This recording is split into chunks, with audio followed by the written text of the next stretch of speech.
ವಚನ ಸತ್ಯ ವಚನ, ಭೂಮಿಗೆ ಬಂದ ವಚನ. ವಚನ ಸತ್ಯ ವಚನ, ಭೂಮಿಗೆ ಬಂದ ವಚನ. ಆದಿಯಲ್ಲಿ ಇದ್ದ ವಚನ, ನಮ್ಮ ನೋಡ ಬಂದ ವಚನ. ವಚನ ಸತ್ಯ ವಚನ, ಭೂಮಿಗೆ ಬಂದ ವಚನ.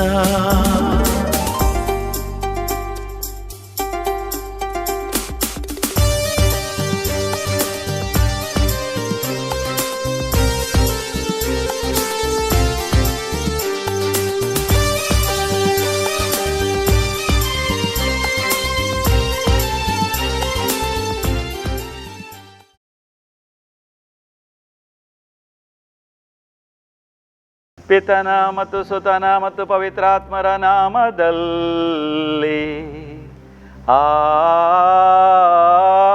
ಆಮೆನ್. ನಮ್ಮ ಕರ್ತರಾದವರು ಪ್ರಭು ಯೇಸು ಕ್ರಿಸ್ತರವರ ಪ್ರಸಾದವು, ದೇವರ ಪ್ರೀತಿಯು, ಪವಿತ್ರಾತ್ಮರ ಅನ್ಯೋನ್ಯತೆಯು ನಿಮ್ಮೆಲ್ಲರೊಡನೆಯೂ ಇರಲಿ, ನಿಮ್ಮ ಆತ್ಮದೊಡನೆಯೂ ಇರಲಿ. ವಚನಾಮೃತ ಕಾರ್ಯಕ್ರಮದ ವೀಕ್ಷಕರಿಗೆ ನನ್ನ ನಮನಗಳು. ದೇವರು ನಿಮ್ಮೆಲ್ಲರನ್ನು ಹರಸಲಿ. ದೇವರೇ ನಮ್ಮನ್ನು ಒಂದುಗೂಡಿಸಿದ್ದಾರೆ. ಇಡೀ ಜಗತ್ತಿನಲ್ಲಿ ವಿವಿಧ ಸ್ಥಳಗಳಲ್ಲಿ ವಿವಿಧ ರೀತಿಯ ಕೆಲಸ ಕಾರ್ಯಗಳನ್ನು ಮಾಡುತ್ತಿರುವ ನಾವೆಲ್ಲರೂ ಇಂಟರ್ನೆಟ್ ಅಂತರ್ಜಾಲದ ಮುಖಾಂತರ ನಾವು ಒಂದುಗೂಡುತ್ತೇವೆ. ಈ ಸಮಯದಲ್ಲಿ ದೇವರ ವಿಶೇಷವಾದ ಕೃಪಾ ವರಗಳಿಗೆ ನಾವು ಪಾತ್ರರಾಗೋಣ. ಅದಕ್ಕಾಗಿ ನಮ್ಮನ್ನು ನಾವೇ ದೇವರ ಸನ್ನಿಧಿಗೆ ಸಮರ್ಪಿಸೋಣ. ತನು ಮನವ ಅರ್ಪಿಸುವೆ ದೇವಾ, ಸ್ವೀಕರಿಸಿ ನೀ ಹರಸು ದೇವಾ. ತನು ಮನವ ಅರ್ಪಿಸುವೆ ದೇವಾ, ಸ್ವೀಕರಿಸಿ ನೀ ಹರಸು ದೇವಾ. ಎಲ್ಲ ನಿನ್ನ ದಾನ ಸ್ತೋತ್ರ ಯೇಸು ದೇವಾ. ಎಲ್ಲ ನಿನ್ನ ದಾನ ಸ್ತೋತ್ರ ಯೇಸು ದೇವಾ. ತನ ಮನವ ಅರ್ಪಿಸುವೆ ದೇವಾ, ಸ್ವೀಕರಿಸಿ ನೀ ಹರಸು ದೇವಾ. ತನು ಮನವ ಅರ್ಪಿಸುವೆ ದೇವಾ, ಸ್ವೀಕರಿಸಿ ನೀ ಹರಸು ದೇವಾ. ಎಲ್ಲ ನಿನ್ನ ದಾನ ಸ್ತೋತ್ರ ಯೇಸು ದೇವಾ. ಎಲ್ಲ ನಿನ್ನ ದಾನ ಸ್ತೋತ್ರ ಯೇಸು ದೇವಾ. ತಂದೆಯಾದ ದೇವರೇ, ನಿಮ್ಮನ್ನು ತಂದೆ ಎಂದು ಕರೆಯಲು ನೀವು ನಮಗೆ ವಿಶೇಷವಾದ ಆಶೀರ್ವಾದಗಳನ್ನು ಕೊಟ್ಟಿದ್ದೀರಿ. ನೀವು ನಿಜವಾಗಿಯೂ ನಮ್ಮ ತಂದೆಯಾಗಿದ್ದೀರಿ, ಅಪ್ಪನಾಗಿದ್ದೀರಿ, ನಮ್ಮ ಸೃಷ್ಟಿಕರ್ತರಾಗಿದ್ದೀರಿ. ನಾವು ನಿಮ್ಮ ಮಕ್ಕಳು. ದೇವರೇ, ವಚನಾಮೃತ ಕಾರ್ಯಕ್ರಮದ ಮುಖಾಂತರ ಈ ಒಂದು ಸತ್ಯವು ಇಡೀ ಲೋಕಕ್ಕೆ ಪ್ರಕಟವಾಗಲಿ. ಪ್ರತಿಯೊಬ್ಬ ನಿಮ್ಮ ಮಕ್ಕಳು, ಈ ಭೂಲೋಕದಲ್ಲಿರುವಂತಹ ಸಮಸ್ತ ಮನುಷ್ಯರು ನೀವೇ ದೇವರು, ನಿತ್ಯ ದೇವರು, ಜೀವಂತ ದೇವರು, ಸರ್ವೇಶ್ವರ ಸ್ವಾಮಿ ಎಂದು ಸ್ವೀಕರಿಸುವಂತಾಗಲಿ. ಪ್ರತಿಯೊಬ್ಬರು ನಿಮ್ಮನ್ನು ತಂದೆ, ಅಪ್ಪ, ಪಿತನೇ ಎಂದು ಕರೆಯುವಂತಾಗಲಿ. ನಾವೆಲ್ಲರೂ ನಿಮ್ಮಲ್ಲಿ ಒಂದು ಕುಟುಂಬವಾಗಿ ಜೀವಿಸುವಂತಾಗಲಿ. ನಾವೆಲ್ಲರೂ ಅಣ್ಣ ತಮ್ಮಂದಿರಂತೆ ಒಬ್ಬನೊಬ್ಬರನ್ನು ಪ್ರೀತಿಸುತ್ತಾ, ಒಬ್ಬನೊಬ್ಬರನ್ನು ಅರ್ಥ ಮಾಡಿಕೊಂಡು, ಒಬ್ಬನೊಬ್ಬರನ್ನು ಕ್ಷಮಿಸಿ, ಒಬ್ಬನೊಬ್ಬರ ತಪ್ಪುಗಳನ್ನು ಕ್ಷಮಿಸಿ, ರಾಜಿ ಸಂಧಾನ ಮಾಡಿಕೊಂಡು ಶಾಂತಿಯುತವಾಗಿ ಜೀವಿಸುವಂತೆ ಮಾಡಿರಿ. ತಂದೆಯಾದ ದೇವರೇ, ನಿಮ್ಮನ್ನು ಸತ್ಯದಿಂದಲೂ ಆತ್ಮದಿಂದಲೂ ಪೂಜಿಸುವಂತೆಯೂ ಹಾಗೂ ಈ ಲೋಕದಲ್ಲಿ ನಿಮಗೆ ಮೆಚ್ಚುವಂತಹ ನಿಮ್ಮ ಆಜ್ಞೆಗಳ ಬೆಳಕಿನಲ್ಲಿ ನಾವು ಜೀವಿಸುವಂತೆ ಮಾಡಿರಿ. ಈ ಕಾರ್ಯಕ್ರಮದ ವೀಕ್ಷಕರು ಈ ಸಮಯದಲ್ಲಿ ಏನನ್ನು ನಿಮ್ಮಿಂದ ಬೇಡಿಕೊಳ್ಳುತ್ತಿದ್ದಾರೋ ಅವೆಲ್ಲವನ್ನು ಅವರಿಗೆ ಒದಗಿಸಿರಿ. ಕೆಲಸವಿಲ್ಲದವರಿಗೆ ಕೆಲಸವನ್ನು ಒದಗಿಸಿರಿ ದೇವರೇ. ಹೌದು, ಎಷ್ಟೋ ಮಂದಿಗೆ ಕೆಲಸವಿಲ್ಲದೆ ಆರ್ಥಿಕ ಸಂಕಷ್ಟದಲ್ಲಿದ್ದಾರೆ. ಅವರ ಕುಟುಂಬವನ್ನು ನಡೆಸಲು, ಅವರ ದೈನಂದಿನ ಖರ್ಚುಗಳಿಗೆ ಬೇಕಾದಂತಹ ಹಣ ಇಲ್ಲದೆ ಕಷ್ಟಪಡ್ತಿದ್ದಾರೆ. ಹೌದು ತಂದೆಯಾದ ದೇವರೇ, ಅವರ ಆರ್ಥಿಕ ಪರಿಸ್ಥಿತಿಯನ್ನು ಸುಧಾರಿಸಿರಿ. ಸಾಲ ಪಡೆದುಕೊಂಡು ಅವರಿದ್ದಾರೆ, ಅವರಿಗೆ ಸಾಲ ಮರುಪಾವತಿ ಮಾಡಲು ನೀವು ಅವರನ್ನು ಆಶೀರ್ವದಿಸಿರಿ. ಎಷ್ಟೋ ಮಂದಿಗೆ ಕೆಲಸದ ಸ್ಥಳದಲ್ಲಿ ಅವರಿಗೆ ಎಂಪ್ಲಾಯ್ಮೆಂಟ್ನಲ್ಲಿ ಪ್ರಮೋಷನ್ ಅಗತ್ಯವಿದೆ, ಸಕಾಲದಲ್ಲಿ ಆ ಪ್ರಮೋಷನ್ ಸಿಗುವಂತೆ ಮಾಡಿರಿ. ಅವರ ಕೆಲಸ ಕಾರ್ಯಗಳನ್ನು ಒಳ್ಳೆಯದಾಗಿ ಮಾಡಲು ಬೇಕಾದಂತಹ ಬುದ್ಧಿವಂತಿಕೆಯನ್ನು, ನೆನಪಿನ ಶಕ್ತಿಯನ್ನು, ಆ ಸುಜ್ಞಾನವನ್ನು ಒದಗಿಸಿರಿ. ವಿಶೇಷವಾಗಿ ನಮ್ಮ ಮಕ್ಕಳು, ನಮ್ಮ ಯುವಕರು, ಯುವತಿಯರು ವಿದ್ಯಾಭ್ಯಾಸದಲ್ಲಿ ಅವರು ಒಳ್ಳೆಯದಾಗಿ ಫಲಿತಾಂಶವನ್ನು ಪಡೆಯುವಂತೆ ಅವರಿಗೆ ಬೇಕಾದಂತಹ ಎಲ್ಲ ವರಗಳನ್ನು ಅವರಿಗೆ ನೀಡಿರಿ. ಒಳ್ಳೆಯ ವಿದ್ಯಾಸಂಸ್ಥೆಗಳಲ್ಲಿ ಅವರು ಕಲಿಯುವಂತೆ ಮಾಡಿರಿ. ಕಲಿತಾದಂತಹ ವಿದ್ಯಾಭ್ಯಾಸವನ್ನು ಮುಗಿಸಿದವರಿಗೆ ಸಕಾಲದಲ್ಲಿ ಕೆಲಸ ಸಿಗಲಿ. ಸಕಾಲದಲ್ಲಿ ಒಂದು ಒಳ್ಳೆಯ ಸಂಗಾತಿಯೊಂದಿಗೆ ಅವರು ವಿವಾಹ ಜೀವನವನ್ನು ಸ್ವೀಕರಿಸುವಂತೆ ಅಥವಾ ಧಾರ್ಮಿಕ ಜೀವನವನ್ನು ಸ್ವೀಕರಿಸಿ ನಿಮ್ಮ ಸುವಿಶೇಷವನ್ನು ಸಾರುವಂತೆ ಮಾಡಿರಿ. ಮದುವೆ ಆದವರಿಗೆ ಸಕಾಲದಲ್ಲಿ ಒಳ್ಳೆಯ ಸಂತಾನ ಭಾಗ್ಯವನ್ನು, ಮಕ್ಕಳ ಸೌಭಾಗ್ಯವನ್ನು ಒದಗಿಸಿರಿ. ಮಕ್ಕಳನ್ನು ಬೆಳೆಸಲು ಕುಟುಂಬಕ್ಕೆ ಬೇಕಾದಂತಹ ಎಲ್ಲ ಆಶೀರ್ವಾದಗಳನ್ನು ಸಕಾಲದಲ್ಲಿ ಅವರನ್ನು ಬಂದು ಒಳ್ಳೆಯ ಮನೆಯಾಗಲಿ, ಒಳ್ಳೆಯ ರೆಸಿಡೆನ್ಷಿಯಲ್ ಫ್ಲ್ಯಾಟ್ ಅವರಿಗೆ ಸಿಗಲಿ. ಅವರು ಬಾವಿಯನ್ನು ತೋಡುವಾಗ ಸಕಾಲ ಒಳ್ಳೆಯ ನೀರು ಅವರಿಗೆ ಸಿಗಲಿ. ಅವರ ಜಾಗದ ಎಲ್ಲ ದಾಖಲೆಗಳು ಸಕಾಲದಲ್ಲಿ ಆಗಲಿ. ಅವರ ಎಲ್ಲ ಕೋರಿಕೆಗಳನ್ನು ಈಡೇರಿಸಿರಿ. ವಿಶೇಷವಾಗಿ ಅವರನ್ನು ಪರಿಶುದ್ಧರಾಗುವಂತೆ, ಪವಿತ್ರರಾಗುವಂತೆ, ಎಲ್ಲ ಸೈತಾನು ಶೋಧನೆಗಳಿಂದ ಅವರು ಸುರಕ್ಷಿತವಾಗಿ ಪವಿತ್ರ ಜೀವನವನ್ನು ಜೀವಿಸುವಂತೆ ಮಾಡಿರಿ. ಪ್ರಭು ಯೇಸು ಕ್ರಿಸ್ತರೇ, ನಮ್ಮ ಎಲ್ಲ ಪ್ರಾರ್ಥನೆಗಳನ್ನು ನಿಮ್ಮ ಮುಖಾಂತರ ತಂದೆಯಾದ ದೇವರೇ ನಿಮಗೆ ನಾವು ಸಲ್ಲಿಸುತ್ತಿದ್ದೇವೆ. Amen, amen, amen. Praise the Lord. Hallelujah. ನಿಮಗೆಲ್ಲರಿಗೆ ಸುದಿನವನ್ನು, ದೇವರ ಆಶೀರ್ವಾದಗಳನ್ನು, ದೇವರ ಕೃಪಾ ವರಗಳಿಂದ ತುಂಬಿದಂತಹ ಜೀವನವನ್ನು ದೇವರು ಒದಗಿಸುವುದಕ್ಕಾಗಿ ನಿಮಗಾಗಿ ನಾನು ಪ್ರಾರ್ಥಿಸುತ್ತೇನೆ. ಮಾರ್ಕ ಬರೆದ ಶುಭ ಸಂದೇಶದಲ್ಲಿ 6ನೇ ಅಧ್ಯಾಯದಲ್ಲಿ 32ನೇ ವಚನದಲ್ಲಿ ಪ್ರಭು ಯೇಸು ಕ್ರಿಸ್ತರು ಹೀಗೆ ಎನ್ನುತ್ತಾರೆ. Gospel of Saint Mark chapter 6 verse 32. ಆದುದರಿಂದ ಯೇಸು, ಬನ್ನಿ, ಪ್ರತ್ಯೇಕವಾಗಿ ನಾವು ನಿರ್ಜನ ಪ್ರದೇಶಕ್ಕೆ ಹೋಗಿ ಸ್ವಲ್ಪ ವಿಶ್ರಮಿಸಿಕೊಂಡು ಬರೋಣ ಎಂದರು. ಅಂತೆಯೇ ಅವರೆಲ್ಲರೂ ಪ್ರತ್ಯೇಕವಾಗಿ ದೋಣಿಯನ್ನು ಹತ್ತಿ ಏಕಾಂತ ಪ್ರದೇಶಕ್ಕೆ ಹೊರಟರು. Price the lord. ಹಲ್ಲೆಲೂಯಾ. ನನ್ನ ಪ್ರೀತಿಯ ಸಹೋದರ ಸಹೋದರರೇ, ದೇವರ ಆಶೀರ್ವಾದಗಳನ್ನು ನಾವು ಪಡೆಯಬೇಕಾದರೆ ಪ್ರಭು ಯೇಸು ಕ್ರಿಸ್ತರೊಂದಿಗೆ ನಾವು ಪ್ರತ್ಯೇಕವಾಗಿ ಸಮಯವನ್ನು ಕಳೆಯಬೇಕು. ಅದಕ್ಕೆ ಹೇಳ್ತೇವೆ ನಾವು ಪ್ರಾರ್ಥನೆ. ಪ್ರಾರ್ಥನೆ ಅಂದರೆ ಕೇವಲ ಕೆಲವು ಬೇರೆಯವರು ಬರೆದಿಟ್ಟಂತಹ ಆ ಪ್ರಾರ್ಥನೆಯ ಶಬ್ದಗಳನ್ನು ಮಂತ್ರಗಳಂತೆ ಪುನರಾವರ್ತಿಸುವುದಲ್ಲ. ನಿಜವಾದ ಪ್ರಾರ್ಥನೆ ಅಂದರೆ ದೇವರೊಂದಿಗೆ ಪ್ರತ್ಯೇಕವಾದ ಸ್ಥಳದಲ್ಲಿ ನಾವು ಸಮಯವನ್ನು ಕಳೆಯಬೇಕು. ಧ್ಯಾನದಲ್ಲಿ ನಾವು ಮಗ್ನರಾಗಬೇಕು. ಪ್ರಭು ಯೇಸು ಕ್ರಿಸ್ತರ ಸನ್ನಿಧಿಯನ್ನು ನಾವು ಪ್ರವೇಶಿಸಬೇಕು. ಸ್ವರ್ಗವನ್ನು ಪ್ರವೇಶಿಸಿ ನಾವು ಆತ್ಮದಲ್ಲಿ ಸ್ವರ್ಗವನ್ನು ಪ್ರವೇಶಿಸಲು ಕೂಡ ಸಾಧ್ಯ. ದೇವರೊಂದಿಗೆ ಪ್ರತ್ಯೇಕವಾದ ಸಮಯವನ್ನು ನಾವು ಕಳಿಬೇಕು. ಅದಕ್ಕೆ ನಾವು ಹೇಳ್ತೇವೆ ವಿಶ್ರಮಿಸುವುದು. ವಿಶ್ರಮಿಸುವುದಂದರೆ ಮಲಗುವುದಲ್ಲ. ನಮ್ಮ ಈ ಲೋಕದಲ್ಲಿರುವಂತಹ ಎಲ್ಲ ರೀತಿಯ ಒತ್ತಡಗಳಿಂದ ಬೇರ್ಪಟ್ಟು ದೇವರೊಂದಿಗೆ ಸಮಯ ಕಳೆಯುವುದು. ಅಲ್ಲಿ ದೇವರೊಂದಿಗೆ ಸಮಯ ಕಳೆಯುವಾಗ ದೇವರು ನಮ್ಮ ಜೀವನದಲ್ಲಿ ವಿಶೇಷವಾದ ಪವಾಡಗಳನ್ನು, ಅದ್ಭುತಗಳನ್ನು, ವಿಶೇಷವಾದ ಮಹತ್ ಕಾರ್ಯಗಳನ್ನು ಮಾಡ್ತಾರೆ. ಈ ವಿಷಯದಲ್ಲಿ ನಾವು ಅದೇ ಮಾರ್ಕ ಬರೆದ ಶುಭ ಸಂದೇಶ 6ನೇ ಅಧ್ಯಾಯದಲ್ಲಿ ನಾವು ಓದುತ್ತೇವೆ. ಆ ಪ್ರತ್ಯೇಕವಾದ ಸ್ಥಳದಲ್ಲಿ ಪ್ರಭು ಯೇಸು ಕ್ರಿಸ್ತರು ಒಂದು ದೊಡ್ಡ ಪವಾಡವನ್ನು ಮಾಡಿದರು. ಪ್ರಭು ಯೇಸು ಕ್ರಿಸ್ತರು ತಮ್ಮ ಶಿಷ್ಯರೊಂದಿಗೆ ಪ್ರತ್ಯೇಕವಾದ ಸ್ಥಳದಲ್ಲಿ ಇದ್ದರೂ ಕೂಡ ಅಲ್ಲಿ ವಿಶೇಷವಾದ ಜನಸಮೂಹ ಬಂದು ಸೇರಿತು. ಅವರೆಲ್ಲರಿಗೆ ಬೇಕಾದಷ್ಟು ಊಟವನ್ನು ಕೊಡುವುದಕ್ಕಾಗಿ ಪ್ರಭು ಯೇಸು ಕ್ರಿಸ್ತರು ಅಲ್ಲಿ ಒಂದು ದೊಡ್ಡ ಅದ್ಭುತವನ್ನು ಮಾಡಿದರು. ಯಾವ ರೀತಿಯಲ್ಲಿ ಅದ್ಭುತವನ್ನು ಮಾಡಿದರು? ಪ್ರಭು ಯೇಸು ಕ್ರಿಸ್ತರು ಶಿಷ್ಯರಿಗೆ ಹೇಳಿದರು, ನಿಮ್ಮಲ್ಲಿ ಏನಾದರೂ ಇದ್ದರೆ, ಅಂದರೆ ಏನಾದರೂ ಆಹಾರ ಇದ್ದರೆ ಎಲ್ಲ ಜನರಿಗೆ ಅದನ್ನು ಹಂಚಿರಿ ಅಂತ ಹೇಳುವಾಗ ಶಿಷ್ಯರು ಹೇಳಿದರು, ನಮ್ಮ ಹತ್ತಿರ ಏನಿಲ್ಲ, ಅವರಿಗಾಗಿ ನಾವು ಏನನ್ನಾದರೂ ಖರೀದಿಸಬೇಕಾದರೆ ನಮಗೆ ಎಷ್ಟೋ ದಿನಾರಿಗಳು ಬೇಕು, ಅಂದರೆ ಎಷ್ಟೋ ಸಾವಿರಾರು ರೂಪಾಯಿ ಬೇಕು, ನಮ್ಮ ಹತ್ರ ಹಣ ಇಲ್ಲ. ಆದರೆ ಅಲ್ಲಿದ್ದಂತಹ ಒಬ್ಬ ಹುಡುಗ ತನ್ನ ಬಳಿ ಇದ್ದಂತಹ 5 ರೊಟ್ಟಿಗಳನ್ನು 2 ಮೀನುಗಳನ್ನು ತಂದು ಪ್ರಭು ಯೇಸು ಕ್ರಿಸ್ತರಿಗೆ ತೋರಿಸ್ತಾರೆ.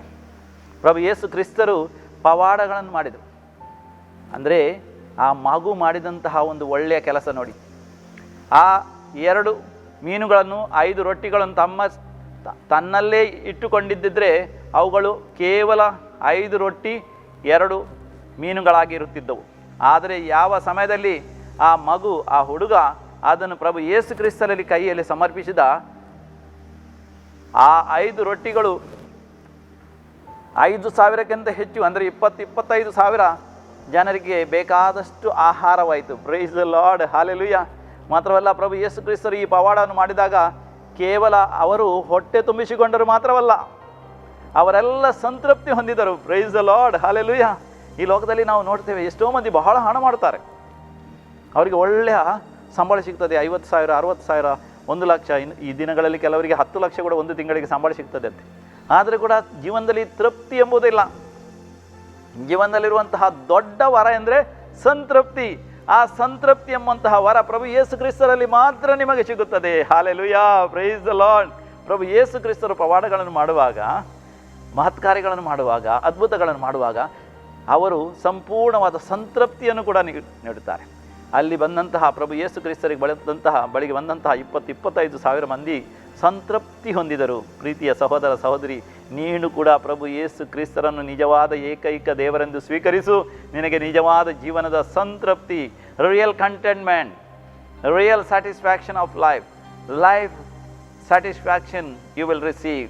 You will have the life contentment in your life. ಪ್ರಭು ಯೇಸು ಕ್ರಿಸ್ತರು ಏನು ಮಾಡಿದರು ನಾವು ಓದುತ್ತೇವೆ. ಮಾರ್ಕ್ ಬರೆದ ಶುಭ ಸಂದೇಶದಲ್ಲಿ 6ನೇ ಅಧ್ಯಾಯ 41ನೇ ವಚನ. Mark chapter 5 verse 41. ಯೇಸು ಆ 5 ರೊಟ್ಟಿಗಳನ್ನು 2 ಮೀನುಗಳನ್ನು ತೆಗೆದುಕೊಂಡು ಸ್ವರ್ಗದತ್ತ ಕಣ್ಣೆತ್ತಿ ನೋಡಿ ದೇವರಿಗೆ ಸ್ತೋತ್ರಗಳನ್ನು ಸಲ್ಲಿಸಿದರು. ತರುವಾಯ ಆ ರೊಟ್ಟಿಗಳನ್ನು ಮುರಿದು ಜನರಿಗೆ ಬಡಿಸುವಂತೆ ಅವನ್ನು ಶಿಷ್ಯರಿಗೆ ಕೊಟ್ಟರು. Price the lord, hallelujah. ಅಲ್ಲಿ ಕೆಲವು ವಿಷಯಗಳನ್ನು ನೋಡ್ತೇವೆ. ಪ್ರಭು ಯೇಸು ಕ್ರಿಸ್ತರು ಆ ರೊಟ್ಟಿಗಳನ್ನು ತಮ್ಮ ಕರಗಳಲ್ಲಿ ತೆಗೆದುಕೊಂಡರು. ಆಮೇಲೆ ಏನು ಮಾಡಿದರು? ದೇವರಿಗೆ ಸ್ತುತಿ ಸ್ತೋತ್ರಗಳನ್ನು ಸಲ್ಲಿಸಿದರು. ಆಮೇಲೆ ಅವುಗಳನ್ನು ಮುರಿದರು. ಆಮೇಲೆ ಅವುಗಳನ್ನು ಹಂಚಿದರು. ಹಸ್ತಗಳಲ್ಲಿ ತೆಗೆದುಕೊಳ್ಳುವುದು, ದೇವರಿಗೆ ಸ್ತುತಿ ಸ್ತೋತ್ರಗಳನ್ನು ಸಲ್ಲಿಸುವುದು, ಮುರಿಯುವುದು ಹಾಗೂ ಹಂಚುವುದು 4 ವಿಷಯಗಳಲ್ಲಿವೆ. ನಾವು ನಮ್ಮ ಜೀವನವನ್ನು ಪ್ರಭು ಯೇಸು ಕ್ರಿಸ್ತರ ಹಸ್ತಗಳಿಗೆ ಸಮರ್ಪಿಸಿದಾಗ ನಮ್ಮ ಜೀವನದಲ್ಲಿ ತುಂಬಿ ತುಳುಗುವಂತಹ ದೇವರ ಕೃಪಾವರಗಳನ್ನು ನಾವು ಅನುಭವಿಸ್ತೇವೆ. ನಾನು ಬಂದದ್ದಾದರೂ ನಿಮಗೆ ಜೀವ ಸಿಗಲೆಂದು, ಯಥೇಚ್ಛವಾದ ಜೀವ ಸಿಗಲೆಂದು. I have come that you may have life in its abundance. John chapter 10 verse 10. ದೇವರಲ್ಲಿ ನಾವು ಬೇಡುವಾಗ ನಮಗೆ ಏನು ಬೇಕೋ ಅದನ್ನು ಹೇರಳವಾಗಿ ದೇವರು ಒದಗಿಸ್ತಾರೆ, ಯಥೇಚ್ಛವಾಗಿ ಒದಗಿಸ್ತಾರೆ. ಆಕಾಶದಲ್ಲಿ ನಕ್ಷತ್ರಗಳಿವೆ. ನಮ್ಮ ವಿಜ್ಞಾನಿಗಳು ಹೇಳ್ತಾರೆ ಅವುಗಳನ್ನು ಲೆಕ್ಕ ಮಾಡಲು ಅಸಾಧ್ಯ. ನಮ್ಮ ಕಂಪ್ಯೂಟರ್ಗಳಿಗೆ ಕೂಡ ಲೆಕ್ಕ ಮಾಡಲು ಅಸಾಧ್ಯ. ಯಾಕಂದರೆ there are more than 2 trillion galaxies. ನಕ್ಷತ್ರ ರಾಶಿಗಳೇ 2 ಟ್ರಿಲಿಯನ್ಗಿಂತ ಹೆಚ್ಚಿದೆ. ಅಂದರೆ ಎಷ್ಟೋ 2,000 ಕೋಟಿಗಿಂತ ಹೆಚ್ಚು ನಕ್ಷತ್ರ ರಾಶಿಗಳಿವೆ. ಪ್ರತಿಯೊಂದು ನಕ್ಷತ್ರ ರಾಶಿಯಲ್ಲಿ 2,000 ಕೋಟಿಗಿಂತ ಹೆಚ್ಚು ನಕ್ಷತ್ರಗಳಿವೆ. ಅಂದರೆ ಎಷ್ಟು ನಕ್ಷತ್ರಗಳು? ಅಂದರೆ ದೇವರು ಕೊಡುವಾಗ ಯಥೇಚ್ಛವಾಗಿ ಕೊಡುತ್ತಾರೆ. ಆದರೆ ನಾವು ಮಾತ್ರ ನಮ್ಮ ಜೀವನವನ್ನು ದೇವರ ಕಾರ್ಯಕ್ಕೆ ಒಪ್ಪಿಸಬೇಕು. ನಮ್ಮ ಉದ್ಯೋಗವನ್ನು, ನಮ್ಮ ವ್ಯಾಪಾರವನ್ನು, ನಮ್ಮ ಬೆಳೆಯನ್ನು, ನಮ್ಮ ಹೊಲಗಳನ್ನು, ನಮ್ಮ ಮಕ್ಕಳನ್ನು, ನಮ್ಮ ಕುಟುಂಬವನ್ನು, ನಮ್ಮ ವಿದ್ಯಾಭ್ಯಾಸವನ್ನು, ಪ್ರತಿಯೊಂದು ಕೆಲಸ ಕಾರ್ಯಗಳಲ್ಲಿ ದೇವರನ್ನು ಕರೆ. ಆಗ ದೇವರು ನಿನ್ನ ಜೀವನದಲ್ಲಿ ಯಥೇಚ್ಛವಾಗಿ ಎಲ್ಲವನ್ನು ಕೊಡುವರು. ಎರಡನೇದಾಗಿ ಪ್ರಭು ಯೇಸು ಕ್ರಿಸ್ತರು ಆ ರೊಟ್ಟಿಗಳನ್ನು ಕೈಗಳಲ್ಲಿ ಹಿಡಿದುಕೊಂಡು ದೇವರಿಗೆ ಸ್ತುತಿ ಸ್ತೋತ್ರಗಳನ್ನು ಸಲ್ಲಿಸಿದರು. ಹಲ್ಲೆಲೂಯಾ. ಪ್ರಿಯರೇ, ಒಂದು ಒಳ್ಳೆಯ ಅಭ್ಯಾಸ. ಪ್ರತಿಯೊಂದು ಕೆಲಸ ಕಾರ್ಯಗಳಲ್ಲಿ ನಾವು ದೇವರಿಗೆ ಸ್ತುತಿ ಸ್ತೋತ್ರಗಳನ್ನು ಸಲ್ಲಿಸಬೇಕು. ಊಟ ಮಾಡುವ ಮೊದಲು, ಊಟ ಆದ ನಂತರ, ಕೆಲಸ ಆರಂಭಿಸುವ ಮೊದಲು, ಕೆಲಸ ಆದ ನಂತರ. ಪವಿತ್ರ ಪುಸ್ತಕ ಹೇಳ್ತದೆ ಪ್ರತಿದಿನ 7 ಸಾರಿ ಆದರೂ ಪ್ರಾರ್ಥನೆ ಮಾಡಿ. ಅದು ಬೆಳಿಗ್ಗೆ ಎಚ್ಚರವಾದ ತಕ್ಷಣ, ಆಮೇಲೆ 6 ಗಂಟೆಗೆ, ಆಮೇಲೆ 9 ಗಂಟೆಗೆ ಕೆಲಸ ಕಾರ್ಯಗಳನ್ನು ಆರಂಭಿಸುವ ಮೊದಲು, ಮಧ್ಯಾಹ್ನದ ಊಟದ ಸಮಯದಲ್ಲಿ 12 ಗಂಟೆಗೆ, ಆಮೇಲೆ 3 ಗಂಟೆಗೆ ಪ್ರಭು ಯೇಸು ಕ್ರಿಸ್ತರು ಶಿಲುಮೆಯ ಮೇಲೆ ಮರಣಿಸಿದಂತಹ ಪವಿತ್ರವಾದ ಸಮಯ, ಆಮೇಲೆ ಸಂಜೆ ಕೆಲಸ ಮುಗಿಸಿದ ನಂತರ 6 ಗಂಟೆಗೆ, ಆಮೇಲೆ ಮಲಗುವ ಮುಂಚೆ 9 ಗಂಟೆಗೆ. ಈ ರೀತಿಯಲ್ಲಿ 7 ಸಾರಿ ನಾವು ಪ್ರಾರ್ಥನೆಯನ್ನು ಸಲ್ಲಿಸ್ತೇವೆ. 7 ಸಾರಿ ನಮ್ಮ ಪ್ರಾರ್ಥನೆ ಎಂದರೆ ದೇವರಿಗೆ ಸ್ತುತಿ ಸ್ತೋತ್ರಗಳನ್ನು ಸಲ್ಲಿಸುವುದು. ಹಲ್ಲೆಲೂಯಾ, ಹೋಸಾನ್ನ. ಪ್ರಿಯರೇ, ನಾವು ನಮ್ಮ ಜೀವನದಲ್ಲಿ ಏನು ನಡೆದರೂ, ಏನು ಜರುಗಿದರೂ ಅದಕ್ಕೆ ದೇವರಿಗೆ ಸ್ತುತಿ ಸ್ತೋತ್ರಗಳನ್ನು ಸಲ್ಲಿಸಬೇಕು. ಯಾಕಂದರೆ ದೇವರು ನಮ್ಮ ಕಷ್ಟಗಳ ಮುಖಾಂತರ, ಸಂಕಷ್ಟಗಳ ಮುಖಾಂತರ, ನಮ್ಮ ಕೊರತೆಗಳ ಮುಖಾಂತರ ಅವರ ವಿಶೇಷವಾದ ದಿವ್ಯ ಶಕ್ತಿಯನ್ನು ಅವರು ಪ್ರಕಟಿಸುವರು. Hallelujah, praise the Lord. ಆಮೇಲೆ ಪ್ರಭು ಯೇಸು ಕ್ರಿಸ್ತರು ಆ ರೊಟ್ಟಿಗಳನ್ನು ಮುರಿದರು. ದೇವರಿಗೆ ಸ್ತುತಿ ಸ್ತೋತ್ರಗಳನ್ನು ಸಲ್ಲಿಸಿ ಅವರು ಮುರಿದರು. ಪ್ರಿಯರೇ, ಯಾರಿಗೆ ಮುರಿಯುವುದು ಒಳ್ಳೆಯದನಿಸ್ತದೆ? ರೊಟ್ಟಿಯನ್ನು ಮುರಿದರೆ ಒಳ್ಳೆಯದನಿಸ್ತದೆ. ಯಾಕೆಂದರೆ ರೊಟ್ಟಿಯಲ್ಲಿ ಜೀವ ಇಲ್ಲ. ಆದರೆ ನಮ್ಮ ಹೃದಯವನ್ನು ಯಾರಾದರೂ ಮುರಿದರೆ, ನಮ್ಮ ಮನಸ್ಸನ್ನು ಯಾರಾದರೂ ಮುರಿದರೆ, ನಮ್ಮ ಮನಸ್ಸಿಗೆ ಹೃದಯಕ್ಕೆ ಯಾರಾದರೂ ನೋವನ್ನುಂಟು ಮಾಡಿದರೆ, ಯಾರಾದರೂ ನಿಮ್ಮನ್ನು ಬೆನ್ನಲ್ಲಿ ಇರಿದರೆ, ಯಾರಾದರೂ ನಿಮಗೆ ಮೋಸ ಮಾಡಿದರೆ, ಅನ್ಯಾಯ ಮಾಡಿದರೆ, ನಿಮ್ಮನ್ನು ದೋಚಿದರೆ, ನಿಮ್ಮ ಮೇಲೆ ಅತ್ಯಾಚಾರ ಮಾಡಿದರೆ ಎಷ್ಟು ದುಃಖವೆನಿಸ್ತದೆ. ಅದಕ್ಕೆ ಪವಿತ್ರ ಪುಸ್ತಕ ಹೇಳ್ತದೆ ಮುರಿದ ಹೃದಯಗಳು. ಕೀರ್ತನೆಗಳ ಪುಸ್ತಕ 34ನೇ ಅಧ್ಯಾಯ 18ನೇ ವಚನ. ಸರ್ವೇಶ್ವರ ಸ್ವಾಮಿ ಮುರಿದ ಹೃದಯಗಳಿಗೆ ಸಮೀಪದಲ್ಲೇ ಇದ್ದಾರೆ. ಅವರು ಸಂತೈಸುವರು, ಅವರ ಕಣ್ಣೀರನ್ನು ಒರೆಸುವರು. ಕೀರ್ತನೆಗಳು 147 3ನೇ ವಚನ. Psalm 147 verse 3. He heals the broken hearted. He binds their wounds. ದೇವರು ಮುರಿದ ಹೃದಯಗಳನ್ನು ವಾಸಿ ಮಾಡ್ತಾರೆ, ಅವರನ್ನು ಗುಣ ಮಾಡ್ತಾರೆ. ಅದಕ್ಕಾಗಿ ದೈವಿಕ ಕರೆಯ ಕೇಂದ್ರ ಕಾರ್ನಾಡ್ ಮುಲ್ಕಿಗೆ ಎಷ್ಟೋ ಮಂದಿ ಧ್ಯಾನಕ್ಕೆ ಇಲ್ಲಿ ಬರ್ತಾರೆ. ಇಲ್ಲಿ ಕನ್ನಡ ಧ್ಯಾನಗಳು, ಕೊಂಕಣಿ ಧ್ಯಾನಗಳು, ಇಂಗ್ಲೀಷ್ ಧ್ಯಾನಗಳು ನಿರಂತರವಾಗಿ ನಡೀತಾ ಇರ್ತವೆ. ಯಾಕೆ? ಎಷ್ಟೋ ಮಂದಿ ಮುರಿದ ಹೃದಯಗಳು. They are broken. The Lord heals their brokenness. God heals them. He hears them. He wipes their tears. ಆಂತರಿಕ ಸೌಖ್ಯವನ್ನು ಪ್ರಭು ಯೇಸು ಕ್ರಿಸ್ತರು ನೀಡ್ತಾರೆ. He gives you inner healing. तुझ्या काळजाची भितरली पेकोणी तो करतो, तुझ्या काळजाचे घाय तो कोण करता. ನಿನ್ನನ್ನು ಹೊಸದಾಗಿ ರೂಪಾಂತರಗೊಳಿಸ್ತಾರೆ, ನೂತನವಾಗಿ ಸೃಷ್ಟಿಸ್ತಾರೆ. ಪ್ರಭು ಯೇಸು ಕ್ರಿಸ್ತರು ಹೇಳ್ತಾರೆ, behold I make all things new. ನಾನು ನಿನ್ನನ್ನು ನೂತನವಾಗಿ ರಚಿಸುತ್ತೇನೆ. ದೇವರು ಮುರಿದರೆ ಪ್ರಿಯರೇ ನಾವು ನಾಶವಾಗುವುದಿಲ್ಲ.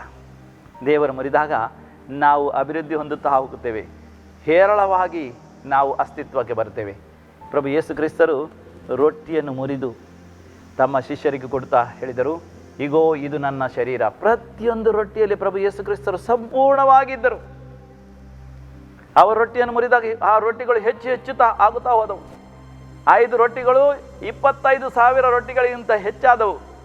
ಯಾಕೆ? ದೇವರು ಮುರಿದರು. ಪ್ರಿಯರೇ, ನಾವು ನಮ್ಮ ಪ್ರಭು ಯೇಸು ಕ್ರಿಸ್ತರಲ್ಲಿ ಹಸ್ತಗಳಲ್ಲಿ ನಾವು ಮುರಿಯೋಣ, ನಮ್ಮನ್ನು ಅವರ ಹಸ್ತಗಳಿಗೆ ನಾವು ಸಮರ್ಪಿಸೋಣ. ಅವರು ಮುರಿದಾಗ ನಾವು ನಾಶವಾಗುವುದಿಲ್ಲ, ನಾವು ಹೆಚ್ಚುತ್ತಾ ಹೋಗುತ್ತೇವೆ, ನಾವು ಅಭಿವೃದ್ಧಿ ಹೊಂದುತ್ತಾ ಹೋಗ್ತೇವೆ, ನಾವು ಸಮೃದ್ಧಿಯನ್ನು ಪಡೆಯುತ್ತೇವೆ, ಶ್ರೀಮಂತಿಕೆಯನ್ನು ಪಡಿತೇವೆ, ಎಲ್ಲ ಸವಲತ್ತುಗಳನ್ನು ಕೂಡ ನಾವು ಪಡೆಯುತ್ತೇವೆ. Hallelujah, praise the Lord, hallelujah. ಪ್ರಭು ಯೇಸು ಕ್ರಿಸ್ತರು ಅದನ್ನು ಹಂಚಿದರು. ಪ್ರಿಯರೇ, ನಮ್ಮ ಜೀವನದಲ್ಲಿ ನಾವು ಹಂಚಬೇಕು.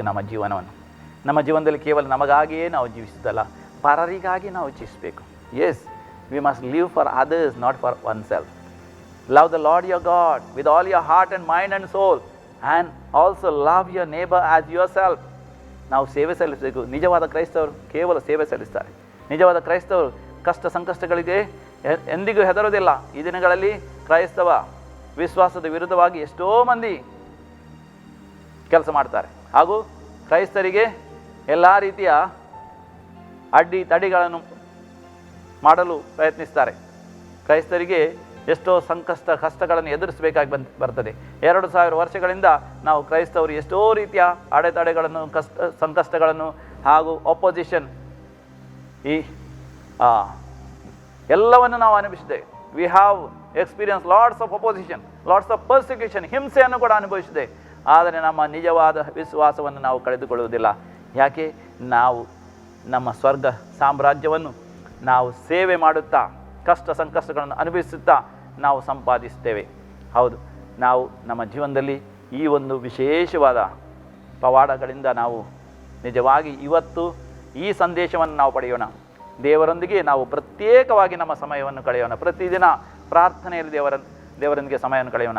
ದೇವರೊಂದಿಗೆ ನಾವು ಸಮಯವನ್ನು ಕಳೆಯುವಾಗ ನಮ್ಮಲ್ಲಿ ಏನೆಲ್ಲ ಇದೆ ಅದನ್ನು ದೇವರ ಕರಗಳಿಗೆ ನಾವು ಸಮರ್ಪಿಸೋಣ.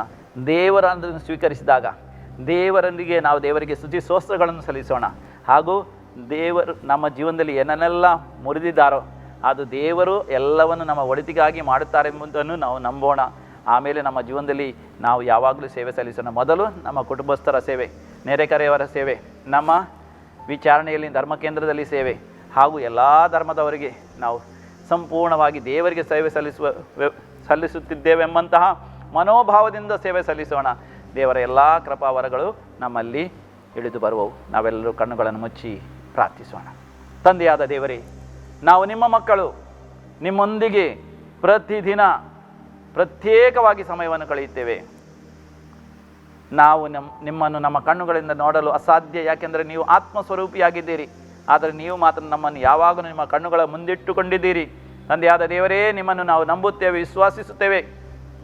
ವಂಚನಾಮೃತ ಕಾರ್ಯಕ್ರಮವನ್ನು ವೀಕ್ಷಿಸುವ ಪ್ರತಿಯೊಬ್ಬ ನನ್ನ ಸಹೋದರ ಸಹೋದರನು ಇದೇ ಸಮಯದಲ್ಲಿ ಆಶೀರ್ವದಿಸಿರಿ. ಅವರು ಏನನ್ನು ಬೇಡುತ್ತಾರೋ ಅದನ್ನು ಅವರಿಗೆ ಒದಗಿಸಿರಿ. ಅವರ ದೇಹದಲ್ಲಿ ಯಾವುದೇ ರೀತಿಯ ರೋಗವಿದ್ದರೂ ಕೂಡ, ಯಾವುದೇ ಕ್ಯಾನ್ಸರ್ ಅಥವಾ ಬೋನ್ ಪ್ರಾಬ್ಲಮ್ ಅಥವಾ ಸ್ಪಾಂಡಿಲೈಟಿಸ್ ಅಥವಾ ಕಿವಿಯಲ್ಲಿ ಶಬ್ದ ಬರುವುದು, ವರ್ಟಿಗೋ ಅಥವಾ ಆಸ್ಮ್ಯಾಟಿಕ್ ಪ್ರಾಬ್ಲಮ್, ಬ್ರೊಂಕೈಟಿಸ್ ಪ್ರಾಬ್ಲಮ್ ಅಥವಾ ಥೈರಾಯ್ಡ್ ಕ್ಯಾನ್ಸರ್ ಆಗಿದೆ ಅಥವಾ ಥೈರಾಯ್ಡ್ ಸಮಸ್ಯೆ ಇದೆ, ಪ್ರಭು ಯೇಸು ಕ್ರಿಸ್ತರು ಇದೇ ಸಮಯದಲ್ಲಿ ನಿಮ್ಮ ವಿಶೇಷವಾದ ಅದ್ಭುತವಾದ ಶಕ್ತಿಯಿಂದ ಅವರನ್ನು ಗುಣ ಮಾಡಿರಿ. ಕಣ್ಣುಗಳ ಸಮಸ್ಯೆ ಅಥವಾ ಬ್ರೈನ್ನಲ್ಲಿ ಮಾನಸಿಕತೆ ಇದೆ, ಅದರಿಂದ ಗುಣ ಮಾಡಿರಿ. ನರದ ದೌರ್ಬಲ್ಯವನ್ನು ಗುಣ ಮಾಡಿರಿ. ಪ್ರಭು ಯೇಸು ಕ್ರಿಸ್ತರೇ, ಇಡೀ ದೇಹದಲ್ಲಿ ಎಲ್ಲಿಯಾದರೂ ನಿಶಕ್ತಿ ಇದ್ದರೆ, if they are paralysed in any parts of the body, Jesus heal them right now. ಇದೇ ಸಮಯದಲ್ಲಿ ಈಗಲೇ ಟಚ್ ಆ್ಯಂಡ್ ಹೀಲ್ ದೆಮ್. ಪ್ರಭು ಯೇಸು ಕ್ರಿಸ್ತರೇ, ಸ್ಪರ್ಶಿಸಿ ಅವನ ಗುಣ ಮಾಡಿರಿ. ಆಸಿಡಿಟಿ ಅಥವಾ ಗ್ಯಾಸ್ಟ್ರೈಟಿಸ್, ಫೈಲ್ಸ್ ಅಥವಾ ಯಾವುದೇ ರೀತಿಯ ಪ್ಯಾಂಕ್ರಾಟಿಕ್ ಪ್ರಾಬ್ಲಮ್ ಅಥವಾ ಲಿವರ್ ಪ್ರಾಬ್ಲಮ್, ಕಿಡ್ನಿ ಫೇಲಿಯರ್ ಅಥವಾ ಡಯಾಬಿಟಿಸ್, ಶರೀರದ ಹೃದಯದ ಕಾಯಿಲೆಗಳು, ಪ್ರಭು ಯೇಸು ಕ್ರಿಸ್ತರೇ ನಿಮಗೆ ಎಲ್ಲವೂ ಸಾಧ್ಯವೆಂದು ನಾವು ನಂಬುತ್ತೇವೆ. ಮೊಣಕಾಲುಗಳ ನೋವನ್ನು ಗುಣ ಮಾಡಿರಿ ಯೇಸುವೆ. ಯಾರಿಗೆ ಪಾದಗಳಲ್ಲಿ ನೋವಿದೆ ಅದನ್ನು ಗುಣ ಮಾಡಿರಿ. ಪ್ರತಿಯೊಂದು ರೋಗಗಳನ್ನು, ರಕ್ತದ ಕ್ಯಾನ್ಸರ್ ಆಗಲಿ ಅಥವಾ ಸ್ಕಿನ್ ಎಲರ್ಜಿ ಆಗಲಿ ಅಥವಾ ಯೂರಿನರಿ ಇನ್ಫೆಕ್ಷನ್ ಆಗಲಿ, ಯಾವುದೇ ರೀತಿಯ ರೋಗಗಳನ್ನು ಪ್ರಭು ಯೇಸು ಕ್ರಿಸ್ತರಿಗೆ ಗುಣ ಮಾಡಿರಿ. ಏನೆಲ್ಲ ನಿಮ್ಮ ಭಕ್ತರು ಈ ಸಮಯದಲ್ಲಿ ಪ್ರಾರ್ಥಿಸ್ತಾರೆ ಅವೆಲ್ಲವನ್ನು ಅವರಿಗೆ ಒದಗಿಸಿರಿ ಎಂದು ನಿಮ್ಮಲ್ಲಿ ನಾವು ವಿಶ್ವಾಸದಿಂದ ಪ್ರಾರ್ಥಿಸುತ್ತೇವೆ. ಆಮೇನ್. ಪರಲೋಕದಲ್ಲಿರುವ ನಮ್ಮ ತಂದೆಯೇ, ನಿಮ್ಮ ನಾಮಕ್ಕೆ ಸ್ತೋತ್ರವಾಗಲಿ. ನಿಮ್ಮ ರಾಜ್ಯವು ಬರಲಿ. ನಿಮ್ಮ ಚಿತ್ತವು ಪರಲೋಕದಲ್ಲಿ ನೆರವೇರುವ ಪ್ರಕಾರ ಭೂಲೋಕದಲ್ಲಿಯೂ ನೆರವೇರಲಿ. ನಮ್ಮ ಅನುದಿನದ ಆಹಾರವನ್ನು ಇಂದು ನಮಗೆ ಕೊಡಿರಿ. ನಮಗೆ ತಪ್ಪು ಮಾಡಿದವರನ್ನು ನಾವು ಕ್ಷಮಿಸುವ ಪ್ರಕಾರ ನಮ್ಮ ಪಾಪಗಳನ್ನು ನೀವು ಕ್ಷಮಿಸಿರಿ. ನಮ್ಮನ್ನು ಶೋಧನೆಗೆ ಒಳಪಡಿಸದೆ ನಮ್ಮನ್ನು ಎಲ್ಲ ಕೇಡಿನಿಂದ ನಮ್ಮನ್ನು ರಕ್ಷಿಸಿರಿ. ಆಮೇನ್. ನಮೋ ಮರಿಯ ಕೃಪಾ ಪೂರ್ಣೆ, ಕರ್ತರು ನಿಮ್ಮೊಡನೆ ಇದ್ದಾರೆ. ಸ್ತ್ರೀಯರಲ್ಲಿ ನೀವು ಧನ್ಯರು, ಹಾಗೂ ನಿಮ್ಮ ಉದರದ ಫಲವಾದ ಯೇಸು ಧನ್ಯರು. ಸಂತ ಮರಿಯ ದೇವಮಾತೆ, ಪಾಪಿಗಳಾದ ನಮಗಾಗಿ ಈಗಲೂ ನಮ್ಮ ಮರಣದ ಸಮಯದಲ್ಲೂ ಪ್ರಾರ್ಥಿಸಿರಿ. ಆಮೇನ್. ಕರ್ತರು ನಿಮ್ಮೊಡನೆ ಇರಲಿ. ಸರ್ವಶಕ್ತ ದೇವರು, ಪಿತ ದೇವರು, ಪ್ರಭು ಯೇಸು ಕ್ರಿಸ್ತರು ಹಾಗೂ ಪವಿತ್ರ ಆತ್ಮರು ನಿಮ್ಮೆಲ್ಲರನ್ನು ಆಶೀರ್ವದಿಸಲಿ. ಆಮೇನ್. ತನು ಮನವ ಅರ್ಪಿಸುವೆ ದೇವಾ, ಸ್ವೀಕರಿಸಿ ನೀ ಹರಸು ದೇವಾ. ತನ ಮನವ ಅರ್ಪಿಸುವೆ ದೇವಾ, ಸ್ವೀಕರಿಸಿ ನೀ ಹರಸೋ ದೇವಾ. ಎಲ್ಲ ನಿನ್ನ ದಾನ, ಸ್ತೋತ್ರ ಯೇಸು ದೇವಾ. ಎಲ್ಲ ನಿನ್ನ ದಾನ, ಸ್ತೋತ್ರ ಯೇಸು ದೇವಾ. I wish you all a wonderful day ahead. ದೇವರ ಕೃಪೆಯ ವಿಶೇಷವಾದ ಸುದಿನವನ್ನು ನಾನು ನಿಮಗೆಲ್ಲರಿಗೆ ಕೋರುತ್ತೇನೆ. ಆಮೇನ್.